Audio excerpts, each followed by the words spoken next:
Hello viewers, आज के video में हम देखने वाले हैं कि आपके जो अभ्यास पेपर या अभ्यास प्रश्न पत्र हो रहे हैं, इसके नंबर वार्षिक परीक्षा में जुड़ेंगे या नहीं। तो यहाँ पर हम समझ लेंगे कि अभ्यास जो प्रश्न पत्र आपके होने वाले हैं, इसके नंबर वार्षिक एग्ज़ाम में नहीं जुड़ने वाले हैं। ठीक है, वार्षिक एग्ज़ाम में इसके नंबर नहीं जुड़ेंगे। इसके स्थान पर वार्षिक परीक्षा में आपकी जो त्रैमासिक परीक्षा हुई थी, त्रैमासिक और अर्धवार्षिक जो परीक्षा हुई थी, उसके नंबर जुड़ेंगे और वो भी 5% त्रैमासिक के और 5% नंबर अर्धवार्षिक परीक्षा के जुड़ेंगे। और यह भी केवल कक्षा 9वीं, ठीक है, 9वीं और 11वीं में होगा। ठीक है, 9वीं और 11वीं जो वार्षिक परीक्षा होगी 9th और 11th की, इसमें त्रैमासिक और अर्धवार्षिक परीक्षा के नंबर वार्षिक परीक्षा में जुड़ते हैं। लेकिन कक्षा 10वीं और 12वीं जो बोर्ड एग्ज़ाम होती है, इसमें त्रैमासिक और अर्धवार्षिक परीक्षा के नंबर वार्षिक परीक्षा में नहीं जुड़ते। उससे कोई फ़र्क नहीं पड़ेगा इन दोनों कक्षाओं पे।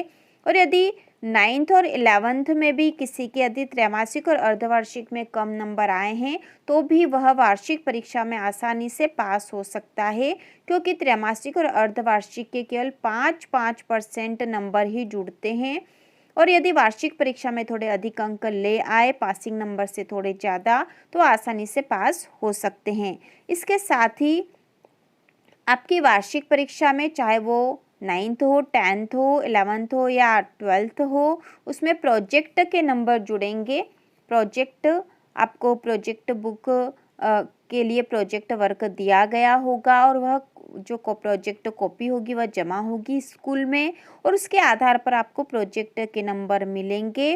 तो जैसे कि 9th में है 75 नंबर का पेपर होगा, तो 25 नंबर आपके प्रोजेक्ट कार्य के मिलने वाले हैं और यह 25 नंबर आपके लिए बहुत ही महत्व रखेंगे।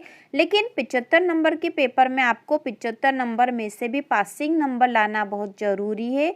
26 नंबर लाना बहुत ज़रूरी है, तो ही आप पास माने जाओगे। चाहे आपको प्रोजेक्ट में कितने भी अंक मिले हो, आपको 75 में से 26 नंबर लाना ज़रूरी होगा, तो ही आप पास कहलाओगे।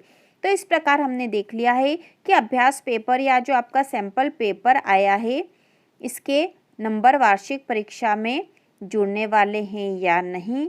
इसके साथ ही सैंपल पेपर में से वार्षिक परीक्षा में कितने नंबर के प्रश्न पूछे जाएंगे।